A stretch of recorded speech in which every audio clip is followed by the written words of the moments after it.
Hey everyone, and welcome to another Team Vault Pauper video with me, Branoc.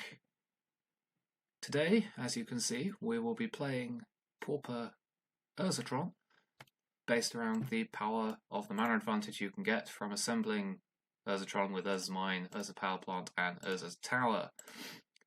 Unlike in Modern, we have a slight difficulty in that there aren't very many good powerful colourless spells in Pauper. So we need to convert our mana into coloured mana using things like Shimmering Grotto, Prophetic Prism, and Cynic's Signet. We have some other coloured lands in the Gain Life lands from Kanzatak here. We have Thornwood Falls and Swiftwater Cliffs, as we are a predominantly blue, splashing green and red deck. We have Expedition Map to find all our lands, put together Tron, and then find our coloured sources. We also have Haunted Fengraf as a way to recycle a creature as just a useful little utility land. Once we have our mana engine assembled, we aim to win the game, ideally with Rolling Thunder, is the most simple way to do it, is to get to 22 mana and shoot our opponent for 20, because common fireballs are clearly great.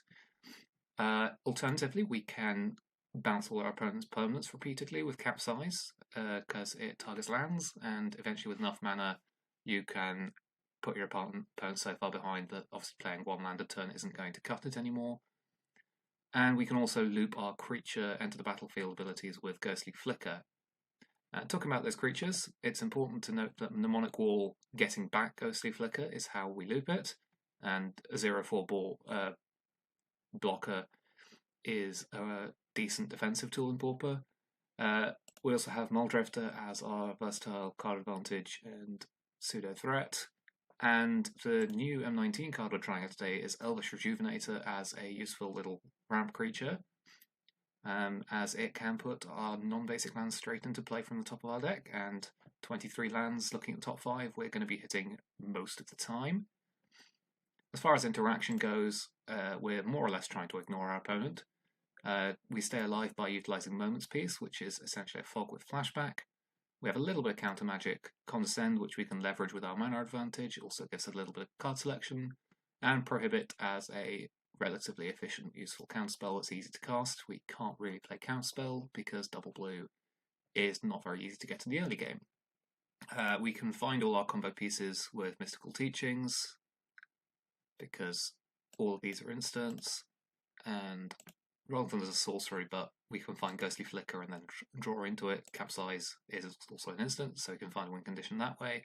Pulse of Murasa lets us return lands and creatures that we might need back from our graveyard, so insulates us against land destruction effects and interaction with our combo.